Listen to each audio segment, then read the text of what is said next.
Hey there, it's your Uncle Dave. What do you guys think about Richard Ojeda? I think Richard Ojeda is a pretty good candidate for president. He announced his candidacy. He's one of the first openly running for 2020 that I know of. He lost his congressional race in West Virginia, but he closed a 37-point gap in one of the reddest districts in America.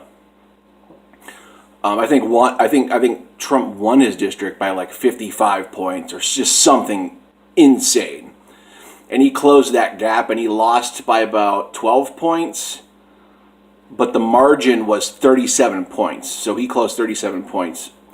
So he swung back that district by 37 points. And that's a victory, believe it or not, even though he lost his race, ultimately.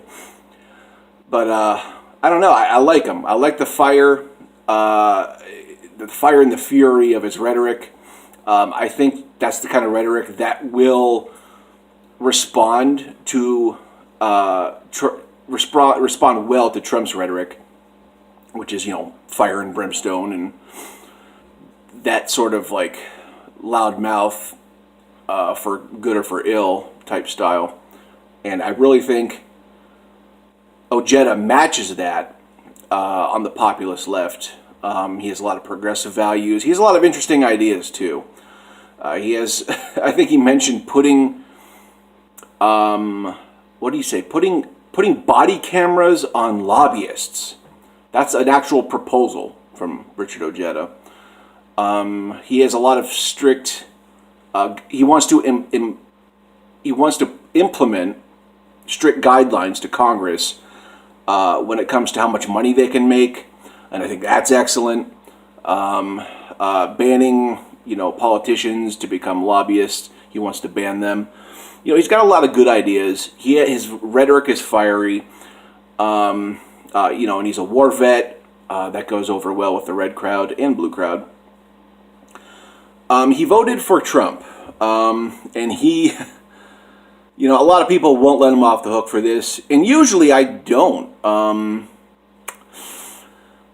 really have to piecemeal this out a little bit and get inside his head and try to understand what he was thinking. And what I've boiled down is just that, like a lot of people, anything was better than the establishment. Okay? And I can gravitate to that. I can totally understand that. I can grasp that. However, I did vote for Hillary because I just see Trump as a pure maniac. As someone who worked in mental health a long time, I know a lot about mental health, and I saw that in Trump, and I just saw this uneasiness and unsettled mind, and I was just like, there's just no way I could ever get close to that. And I voted for Hillary, like I said. But a lot of people in West Virginia hate Richard Ojeda for voting for Trump and then turning his back on him. But a lot of people aren't going to let him have that. But I'm going to let him have that because I understand why he didn't vote for Hillary Clinton, because the establishment has failed him and his community, and anything was better than the establishment. That's what I've gotten out of that. That's the reason why he really went for that. So a lot of people are going to have a problem with it, but I believe there is some level of forgiveness. Like I have forgiven Trump supporters who have voted for Trump and have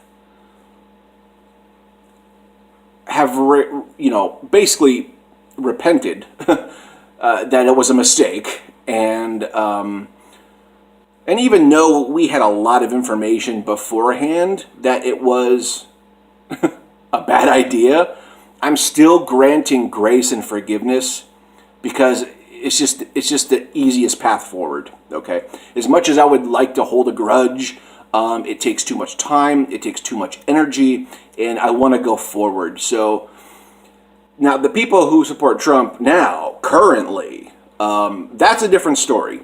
I do not hold that same sentiment, and I hold them to the highest standard, more so than the people who voted for Trump and then, saw how ineffectual he is and then said, no, I can't do this. So there is some degrees of separation. They might be thin. You may make a good case for that. I'm just saying that's where I'm at. But back to Richard Ojeda. Just check him out. Check out his platform. He's got some good ideas. Give him a shot. I really think I just like his rhetoric. I like his style. And I think it mirrors Trump in a good way. So let me know what you think. Leave a message, like, and subscribe, please.